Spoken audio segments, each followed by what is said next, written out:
Sir, Bangalore में match के बाद भगदड़ हुई है। कई लोग उसमें कई लोगों की मौत हुई 12 लोगों की मौत की इत्तलात है। बड़ी अफसोसनाक खबर है, दर्दनाक खबर है। एक खुशी के मौके में इस तरह से स्टैम्पीड में, भगदड़ में लोगों की मौत हुई है, और वहाँ की एडमिनिस्ट्रेशन को ये देखना पड़ेगा कि ऐसा क्यों हुआ और कौन जिम्मेदार है उसका। ये बड़ी अफसोसनाक बात है।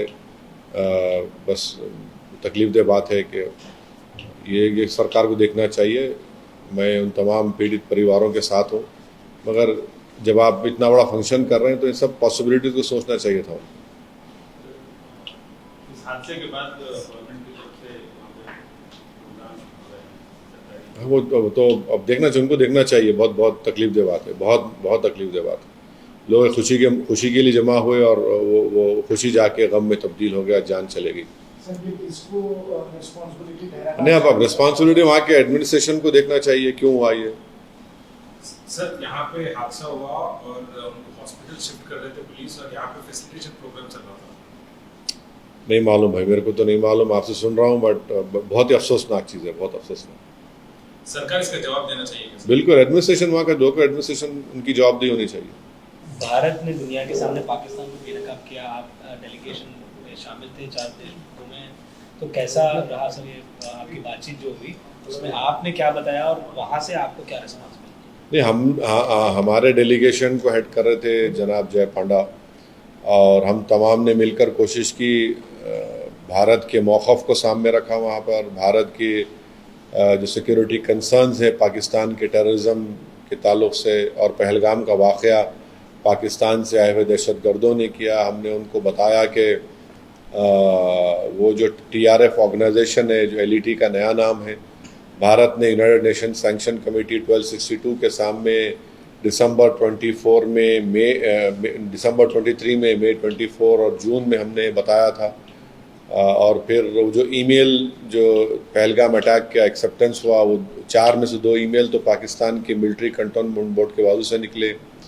और जब वहाँ के बाज़ कंट्रीज़ के लीडर्स ने हमसे पूछा कि आप लोग बातचीत क्यों नहीं करते पाकिस्तान से, तो हमने उनको हवाला दिया। 26/11 के बाद भी हमने बातचीत की, उसका कोई हासिल नहीं हुआ। पठानकोट हुआ तो वहाँ की ISI की एजेंसी को नरेंद्र मोदी की सरकार ने गलत फैसला लेकर बुलाया, कोई हासिल नहीं हुआ। पाकिस्तान हमेशा हर टेरर अटैक इंडिया में कराता है, उसके बाद इनकार करता है, फिर बाद में जब प्रूफ निकलता है तो बोलता है हाँ ठीक है, आइए बताइए, मिल के काम करेंगे। आज भी बिलावल भुट्टो ने यूनाइटेड नेशंस में जो अहमखाना बयान दिया है कि एजेंसीज़ को मिलकर काम करनी चाहिए। अरे भाई, जब 26/11 और पठानकोट के बाद मिलकर ही किए थे तो क्या हासिल हुआ? आपने तो रिवॉर्ड कर दिया, बचा लिया उन तमाम दहशतगर्दों को। लखवी को आपने जेल में मौका दिया कि अपना बच्चा पैदा कर सके। और फिर बिलावल जरदारी भुट्टो ये भूल रहे कि उनकी माँ को किसने कत्ल किया, जो आतंकवाद की एक विक्टिम रही हैं।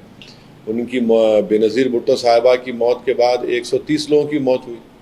जिस यूनाइटेड नेशन में वो खड़े बैठकर ये बात कह रहे हैं, उसी यूनाइटेड नेशन ने बेनज़ीर भुट्टो साहिबा की मौत के ऊपर एक इन्वेस्टिगेटिंग प्रोब करने के लिए ग्रुप को भिजाया, जो यूनाइटेड नेशंस के मुख्तलिफ ममालिक के डिप्लोमेट्स थे। उन्होंने कहा कि पाकिस्तान ने शॉडी इन्वेस्टिगेशन किया। आप उसको तो देखिए, अपने गिरबान में झांक कर देखिए। जब आपकी वालिदा की मौत का ऑर्गेनाइजेशन आपको नहीं मालूम, आप भारत में बैठ के उंगली उठा रहे हैं, तो अहमखाना काम कर रहे हैं बैठ कर।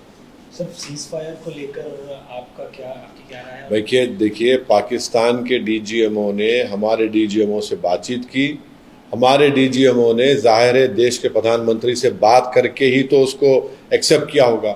मुझे इस बात की तकलीफ़ है कि देश के प्रधानमंत्री को या देश की पॉलिटिकल लीडरशिप को देश को बताना चाहिए था कि पाकिस्तान के DGMO से उसने बातचीत की, और हमने उससे, हमारे DGMO से कहा कि हम अब फायरिंग नहीं करेंगे। बजाय देश को बताने के, देश को बता रहा है ट्रंप। वो कौन होता है भाई? इस बात की हमको तकलीफ है। ट्रंप को नहीं चाहिए था, भारत के प्रधानमंत्री को, भारत की पॉलिटिकल लीडरशिप को बताना चाहिए था। ये हमारे को इस बात की तकलीफ है। राहुल गांधी ने इसी पर कुछ टिप्पणी की है सर, सीज फायर को लेकर। भाई वो काबिल हैं, उनकी पार्टी के लोग काबिल हैं, वो अपने बयान को बता सकेंगे। मैं उस पार्टी का नहीं हूँ, मैं नहीं बता सकता।